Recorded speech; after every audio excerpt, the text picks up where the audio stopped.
मित्रांनो, मी स्वाती तोरसेकर एशा पृथ्वीमध्ये तुमचं स्वागत करते. जे बांगलादेशात घडलं ते भारतामध्ये घडणारच नाही का? असा एक प्रश्न मी विचारलेला होता आणि त्याची अनेकांनी अनेक उत्तरं दिलेली आहेत. काही जणांची ठाम खात्री आहे, हो हे इथे होऊ शकतं. काही जणांनी मात्र विरोध दाखवला. ते म्हणले एवढा मोठा देश आहे, एवढ्या मोठ्या देशामध्ये असं सगळं घडवून आणणं खरोखरच कठीण आहे आणि त्यामुळे भारताला वाचवणं असेल किंवा संकट जे काही येईल त्याच्यामधून आपलं रक्षण आपण जरूर करू शकू. परंतु याही लोकांनी ज्यांनी असं म्हटलं की भारताला आपलं रक्षण करता येईल, त्यांनी असं म्हटलं की प्रयत्न मात्र जरूर केले जातील. आता हे सगळं ज्या वेळेला उत्तर लोक देत होते त्यावेळेला त्यांच्या डोळ्यासमोर काय आहे लक्षात घ्या. आजच्या घडीला बांगलादेशातला घटनाक्रम काय आहे की तिथे एक सरकार आहे. त्या सरकारने 2018 साली एक आरक्षण काढून टाकलेलं आहे. स्वतःच्याच पक्षामधल्या म्हणजे जे सरकार सत्तेवर आहे त्यांच्याच पक्षामधल्या लोकांसाठी जे आरक्षण होतं ते आरक्षण सरकारनेच काढून टाकलेलं आहे. त्यांनी सांगितलं 1972 सालापासूनचं हे आरक्षण आहे, आता एवढ्याची गरज नाही असं म्हणत सरकारने रद्द केलं. म्हणजे त्या ज्या सगळ्या जागा होत्या त्या सगळ्या जागा ह्या सगळ्या जनतेसाठी खुल्या करण्यात आलेल्या होत्या. कुठून तरी एक कोर्ट उपसतं, लक्षात घ्या. तिथे कोणीतरी एक अर्ज करतो आणि मग 2018 नंतर 5-6 वर्षांनंतर एक कोर्ट निकाल देतो आणि ते काय म्हणतं की ते रद्द झालेलं जे आरक्षण आहे ते काही बरोबर नाही, ते रिस्टोअर करा. आता ते रिस्टोअर करा म्हटलं म्हणजे अवामी लीग म्हणजे शेख हसीना सत्तेवरती आहेत त्यांच्या पक्षातल्या लोकांनाच स्वातंत्र्य युद्धात ज्यांनी भाग घेतला आणि त्यांचे नातेवाईक ह्यांना जागा मिळाव्यात असा कोर्टाने निकाल दिला म्हटल्यानंतर समोरच्यांच्या हातामध्ये ओलीत मिळालं. आता या सगळ्यावरती आंदोलनं सुरू झाली. त्यानंतर सुप्रीम कोर्टापर्यंत मॅटर गेलं. त्यांनी देखील सांगितलं की हायकोर्टाचा निर्णय चुकीचा आहे. आम्ही फक्त 5% आरक्षण राखीव देतो, बाकी उर्वरित जागा ज्या आहेत त्या ओपन केल्या जाव्यात. इतकं आश्वासन दिल्यानंतर सुद्धा हे आंदोलन संपलं नाही याचा मी एक उल्लेख केलेला होता. म्हणजे त्याच्यात त्यांनी काय सांगितलं की ठीक आहे, सुप्रीम कोर्टाच्या निर्णयानंतर खरं म्हणजे आंदोलनातली हवा निघून गेलेली होती. मग ती परत कशी भरली? ती परत अशासाठी भरली की त्या सगळ्या प्रकरणामध्ये जी हिंसा झाली त्याची नैतिक जबाबदारी शेख हसीनांनी घ्यावी, त्याच्यासाठी माफी मागावी आणि सत्तेतून पायउतार व्हावं. ह्या मागण्या घेऊन लोक पुढे आले. इंटरनेट सुरू करा आम्हाला, कारण त्यावेळेला इंटरनेट बंद केलेलं होतं. ज्या प्रकारे हिंसाचार फैलावत होता तेव्हा त्यांनी एक सावधगिरीचे उपाय म्हणून ज्या योजना केलेल्या होत्या त्या सगळ्या मागे घ्याव्यात म्हणून आंदोलन सुरू झालं. म्हणजेच काय, तो मूळ प्रश्न जो आहे सरकारने काहीच केलेलं नाहीये. सरकारने लोकांना हवा तो निर्णय घेतला होता. कोर्ट तो फिरवतो, तो कोर्ट फिरवतो, मग त्याच्यानंतर सुप्रीम कोर्ट त्याच्यावरही तोडगा देतो आणि सगळी परिस्थिती नीट करायला मदत करतो, पण तरी सुद्धा लोक थांबायला तयार नाही. ह्याचाच अर्थ असा की लोकी भडकावणारी माणसं ही आजूबाजूला असली तर काय घडू शकतं ह्याचं तुम्हाला जिवंत उदाहरण बांगलादेशामध्ये मिळालेलं आहे.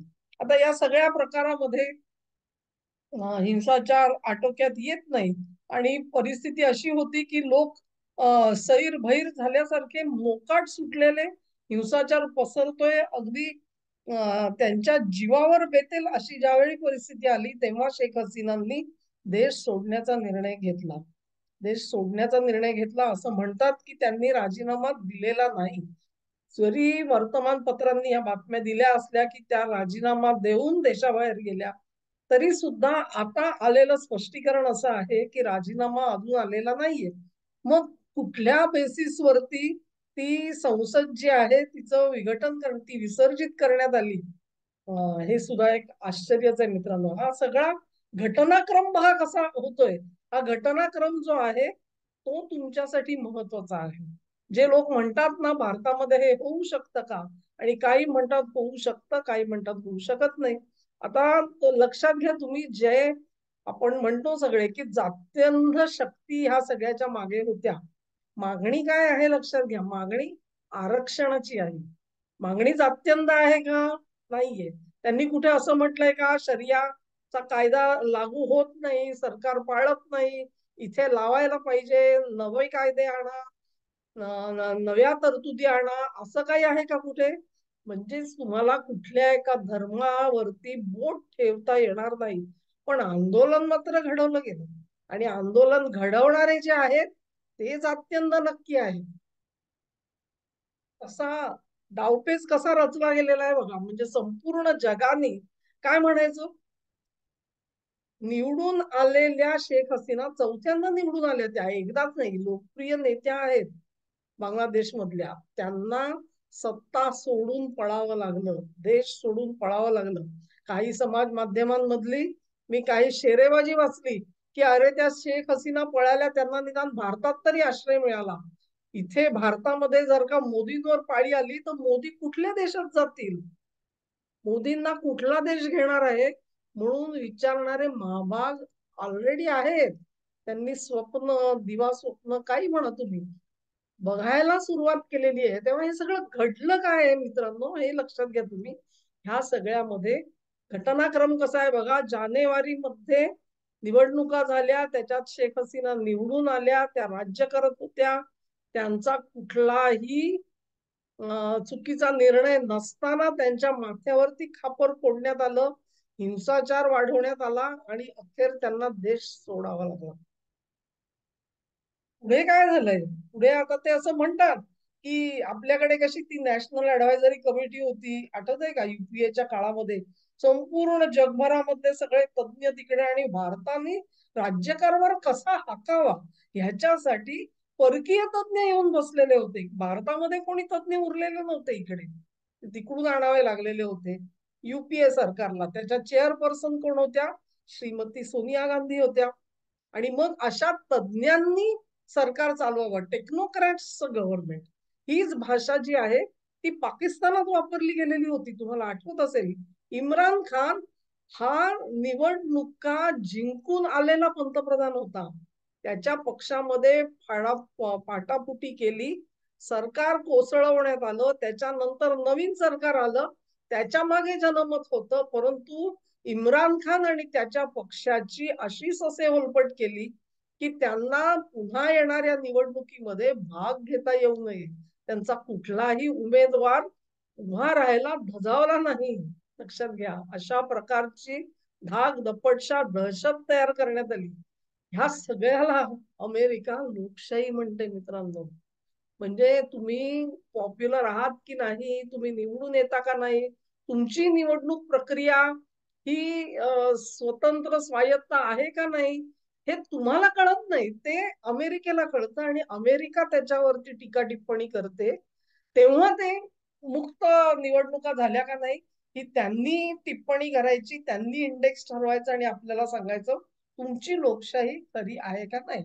त्या लोकशाहीचा अर्थ काय होतो, तर निवडून आलेला जो नेता असतो त्याला सत्तेवरून खाली खेचायचा, त्याच्यासाठी आंदोलन पेटवायचं, हिंसक आंदोलन पेटवायचं, आणि मग ते हिंसक आंदोलन जे आहे त्यालाच ते शांतता प्रिय आंदोलन म्हणतात.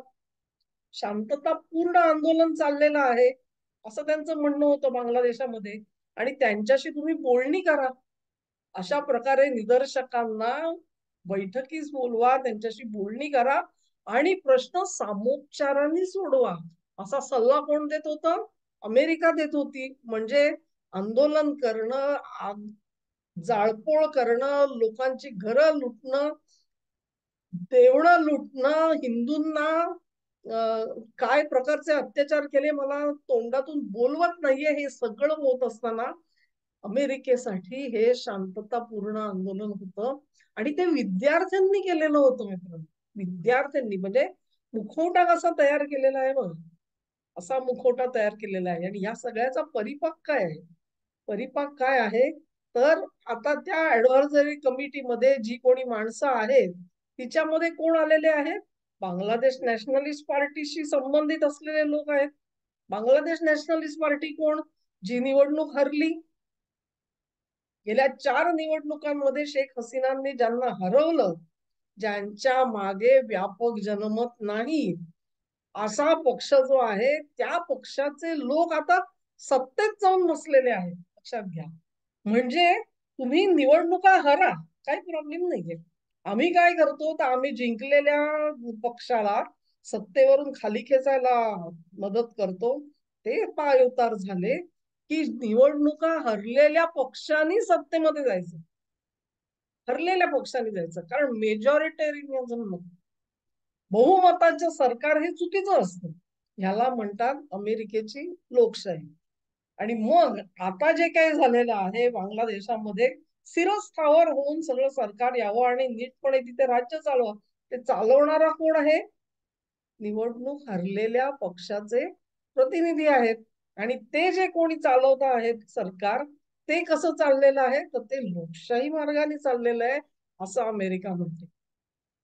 आता मी जो प्रश्न विचारलेला होता, तुम्हाला आठवत असेल की हे सगळं भारतामध्ये घडू शकतं का? का नाही घडू शकणार मित्रांनो? का नाही घडू शकणार? कल्पना करा तुम्ही, तुमच्याकडे इतकी कोर्ट आहेत, फार जिल्ह्याच्या पातळीपासून तुमच्या राज्य पातळीवरती खंडपीठ आहे, सुप्रीम कोर्ट आहे. कुठलं ना कुठलं राज्य काही ना काहीतरी राज्यामधलं कोर्ट जे असेल ते निर्णय देऊ शकतं. मणिपूरमध्ये आपण काय बघितलं? मणिपूरच्या सरकारची काही चूक होती का? काही चूक नव्हती. कोर्टाने काहीतरी निर्णय दिला, त्याच्यावरती सरकारने उपाययोजनाही करण्याचा प्रयत्न केला, परंतु ती पुरली नाही. कारण हिंसाचार पेटवायचाच होता, आग डोम पसरवायचाच होता, हे लक्षात घ्या. तेव्हा त्याच्यासाठी आता सोपे मार्ग काढलेले आहेत. पूर्वीच्या काळी आम्ही म्हणायचो की नाही बाबा, आंदोलन उभं करायचं तर लोकांमध्ये फिरणारा नेता पाहिजे, मास लीडर पाहिजे, ज्यांनी लोकांची मनं जिंकून घ्यावीत, आपली भूमिका विशद करावी, त्याच्या मागे लोकांनी यावं, एक शक्ती उभी करावी, एक आंदोलन उभं करावं आणि त्या आंदोलनाच्या मार्गामधून मग लोकशाहीच्या मार्गाने म्हणजे निवडणुका लढवून सत्ता काबीज करावी, हा तो राजरस्ता. असं आपण आउटडेटेड झालो होता. आपण मानत होतो, आपण आपलं अख्खं आयुष्य असं मानलं. आताची लोकशाही वेगळी आहे मित्र. अमेरिकेमध्ये जे लिबरल्स बसलेत ना, डीप स्टेट काय, त्यांना बरीच नावं दिलेली आहेत लोकांनी. त्यांच्या मते ही लोकशाही नसते. लोकशाही काय असते तर लोकशाहीमध्ये जो कोणी निवडून येईल तो जर का अमेरिका धार्जिणे निर्णय घेणारा नसेल तर तो डिक्टेटर असतो, तो हुकुमशहा असतो. आणि त्या हुकुमशहानी ज्यांना हरवलं निवडणुकीत ते लोकशाहीवादी शक्ती असतात. त्यांनी सत्तेवर यायला पाहिजे.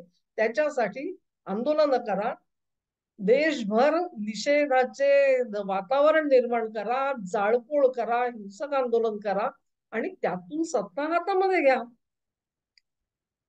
त्यातून सत्ता हातामध्ये घ्या. भारतामध्ये इतकी कोर्ट पडलेली आहेत, इतके खटले चालवले जात आहेत, कधीही निर्णय येऊ शकतो. त्या नॅशनल हेराल्ड आठवत आहे का तुम्हाला? फार कुठले जाऊ देत, एवढी मोठी ती केस, ज्याला डॉक्टर स्वामी म्हणायचे, ही ओपन अँड शट केस आहे. इतकी जर का सरळ केस आहे, त्या केसमध्ये काही निर्णय आला तर काय होईल? म्हणजे जर का कोर्टाने निर्णय दिला आणि म्हणून राहुल गांधींना किंवा सोनिया गांधींना किंवा आणि त्यांचे कोण ट्रस्टी असतील त्या नॅशनल हेराल्ड मधले, त्यांना अटक करण्याची जर का पाळी आली तर त्याचं खापर कोणावर फोडलं जाईल? मोदी सरकारवरती.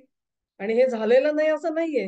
गुजरातमध्ये तो जो बदनामीचा खटला भरलेला होता, त्या खटल्यामध्ये महाशय गेलेच नाहीत, कुठल्याही सुनावणीला गेले नाहीत. आणि मग कोर्टाने सरते शेवटी व्यथित होऊन आपला अपमान झाल्यासारखी त्यांना जास्तीत जास्त सजा ठोठावली, 2 वर्षाची.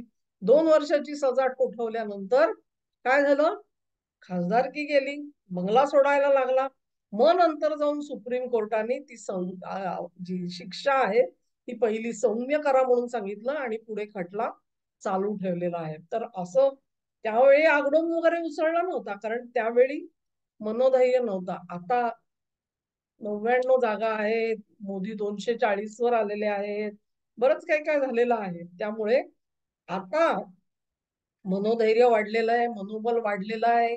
त्यावेळेचे डिमॉरलाइज पार्टी होती तशी आता उरलेली नाहीये. असाच एखादा कितीतरी, मला वाटतं त्या साध्या नुसत्या बदनामीच्या केसेसच बऱ्याच चाललेल्या आहेत अनेक ठिकाणी. आणि तेच प्रोसिक्युशन आहे.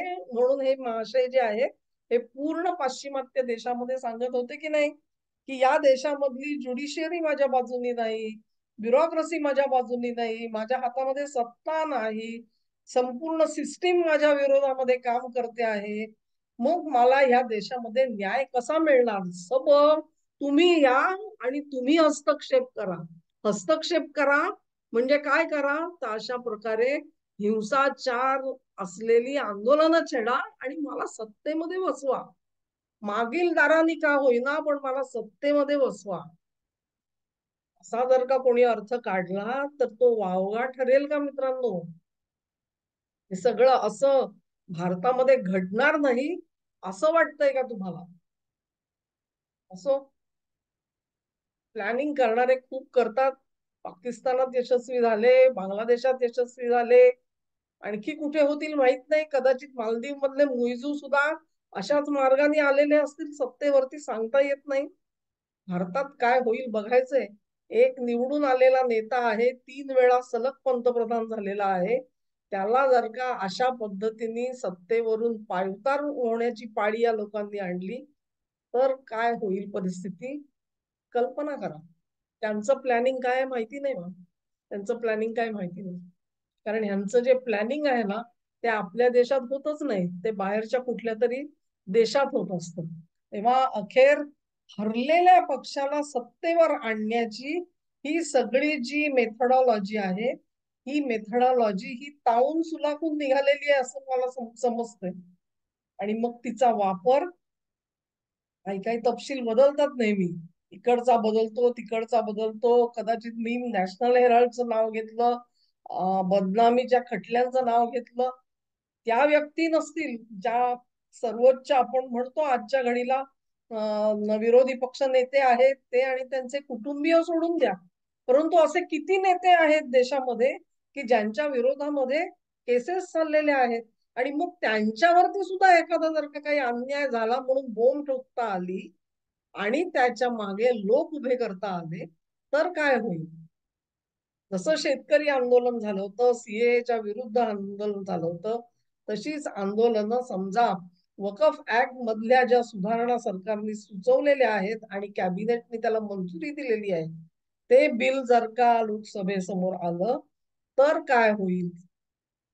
मुद्दे आहेत मित्रांनो, मुद्दे संपलेले नाहीयेत. कारण हे असं काहीतरी होणार आणि आपल्याला काय करायचं आहे ह्याच्याबाबत त्यांच्या मनामध्ये सुस्पष्टता आहे. सुस्पष्टता आपल्या मनात सुद्धा असली पाहिजे. कुठेही गोंधळ असता कामा नये. कधीही कशीही बाजी पलटवता येते ह्याची खात्री तुम्हाला बाळगता आली पाहिजे. पण ते असं करतात ह्याचा अर्थ काय हातपाय गाळून बसायचं नाहीये. आपल्या हातामध्ये काय आहे याचाही विचार करा. त्यावरही एक व्हिडिओ बनवू आपण. हा व्हिडिओ तुम्हाला जर का आवडला असेल तर जरूर शेअर करा, लिंक आणि या व्हिडिओला लाईक करा, चॅनेलला सबस्क्राईब करा आणि तुमचा जो पाठिंबा आहे, माझ्याबरोबर सहकार्य आहे ते असंच असू द्या. धन्यवाद.